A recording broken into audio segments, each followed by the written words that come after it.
இந்த மாதிரி கேள்விலாம் எக்ஸாமில் கேட்டாங்கன்னா எப்படி ஈஸியாக பென்னு பேப்பர்லாம் ஒரே ஸ்டெப் கூட இல்லாமல் ஆன்சர் பண்ணலான்னு பார்க்கலாம். முதல்ல கேள்வி பாருங்கள், ப்ளஸ் மைனஸ் தவிர வேறு என்ன இருக்கான்னு பாருங்கள். இதில் வேறு எதுவும் இல்லை, இப்போது ப்ளஸ் மட்டும் இருக்குது.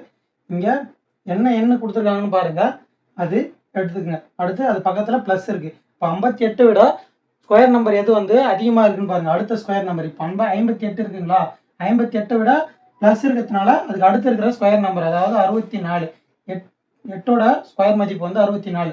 இப்போ 64 வந்து இங்கே வரும், அதுக்கான ஸ்கொயர் வேல்யூ வந்து 8.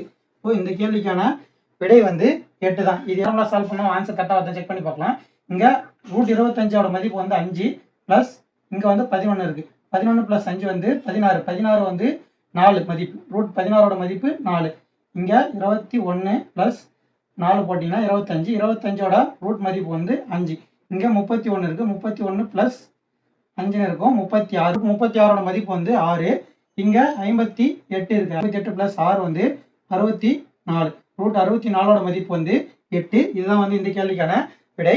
இதே போல் சம் கீழே ஒன்று கொடுத்துருக்கேன், அது போட்டு பார்த்துட்டு ஆன்சர் சொல்லுங்கள். இப்போ இந்த சம் போட்டோம் இல்லைங்களா, இந்த மாதிரி நிறைய சம் எடுத்து ஒரே வீடியோவாக எடுத்து போட்டிருக்கோம். அந்த வீடியோ வந்து ரிலேட்டட் வீடியோவில் பின் பண்ணுறேன், பார்க்காதவங்க பார்த்துக்குங்க.